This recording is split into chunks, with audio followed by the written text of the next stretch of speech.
Monster Energy Cup Series practice. It's final practice for Monster Energy Cup Series.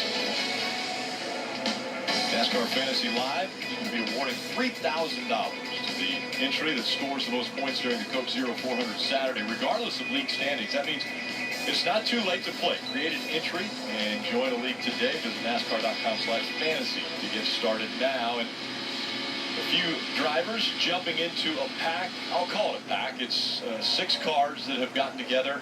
And is this beneficial for these 6 cars to go out here and run together?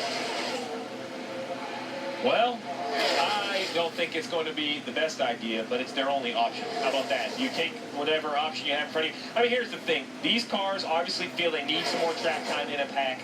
You can only sit on pit road for so long. This time counts down with 45 minutes left of practice. They've gone out. But my concern, Jeff, is that if any handling issues creep up in these 6 cars, you have some major handling issues.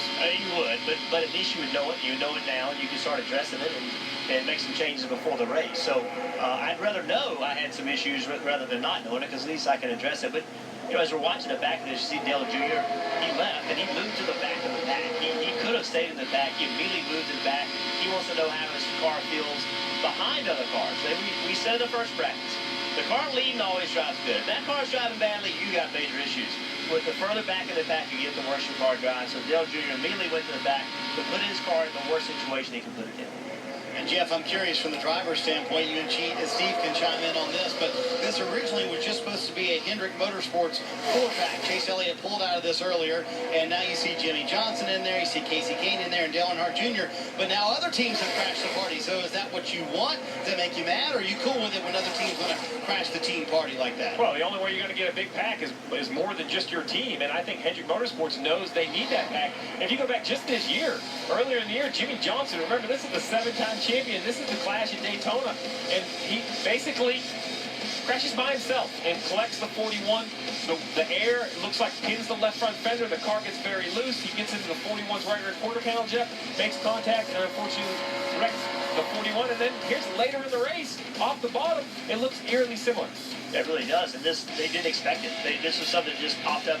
They didn't believe they were going to have a handling problem, and you can see how quickly it comes around. There's really nothing Jimmy Johnson can do. I mean, he's sitting there, everything's fine. Next thing you know, he's turning around sideways. It's something we saw with Dale Jr. as well. We saw 2 races back-to-back that Dale Jr. just simply lost his car. So that's why, knowing those things and knowing that this tire potentially is worse, that's why my buddy Steve keeps saying, I'd be on the racetrack. I'd want to know what my car is doing, because we know with a tire that was perhaps more durable, these cars are having trouble, so potentially you're going to have even more trouble. And I know that one fan has been watching very closely how the 88 is doing out on the racetrack. Dale Earnhardt Jr. again making his final start at the Daytona International Speedway. And new to our broadcast team is 4-time Olympic medalist Otto Golden. Otto, what are you seeing out of the 88 team, and how's that look?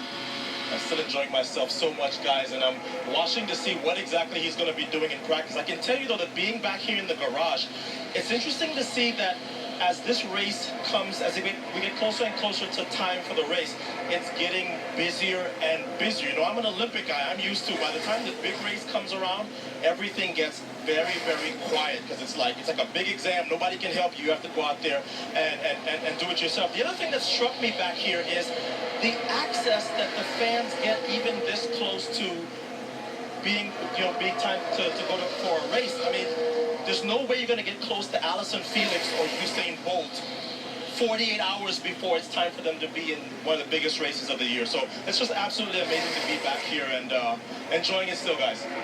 Very good. And you're right now on top of the garage with the fans in the Monster Energy Cup garage, correct? That is correct. Very good. So, Otto, we will continue to check in with you. A lot of fans again, and that's the other thing about the sport of NASCAR. These fans literally will be shaking Dale Earnhardt Jr.'s hand as soon as he's done with practice, because he'll be heading back to maybe his boss or to debrief with his crew chief. But the fans have that access where they can be right there with these drivers. Anytime that we have guests come to the racetrack that are from other sports, that's the thing that they're fascinated by. They're fascinated by that the fans are so close, because it doesn't happen in other sports. But one thing I'm seeing here, remember Dale Earnhardt Jr. went to the back of the pack, but he was able to stay at the back of the pack.